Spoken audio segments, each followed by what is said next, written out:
C'était l'enfer autour de nous. Ennemis comme alliés tombaient comme des mouches. Moi, j'avais 3 appareils qui me collaient au train.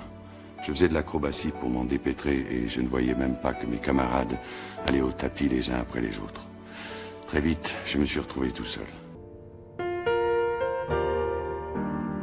Il fallait absolument que j'aborde un film de Miyazaki dans ce calendrier de l'Avent. Ne m'en voulez pas pour mon choix, puisqu'il s'agit d'un film qui est un peu moins reconnu, mais qui n'en est pas forcément moins qualitatif, Porco Rosso. On suit l'histoire de Marco, ou plutôt Porco, un ancien pilote de l'armée qui est devenu chasseur de primes et qui du coup se balade un petit peu dans son hydravion, dans les mers de l'Adriatique, donc en Italie. Et pourquoi je choisis ce film? Parce que il fait partie de mes films préférés également, à l'instar de Réponse juste avant, et je trouve que c'est un film qui est pas prise de tête, qui est assez fun, qui dénonce énormément de choses, qui parle de féminisme aussi, notamment avec le personnage de Porco qui est un peu macho au début quand même, qui va avoir une remise en question tout au long du film et qui va faire de plus en plus confiance à la petite Fiona qui voyage avec lui. Je trouve ça très subtil et très bien fait en réalité. Ça parle aussi du coup du fait d'avoir de l'expérience, si on se concentre sur Fiona aussi, sur le fait de faire confiance un petit peu à la jeunesse. J'aime bien, en plus il y a toute une dénonciation sur le fascisme. C'est une des raisons pour lesquelles Marco quitte l'armée, si je comprends bien. Du coup, ne veut plus avoir affaire avec l'État. Il se dit également apatride parce qu'un cochon n'a pas de patrie. Voilà, c'est un film qui est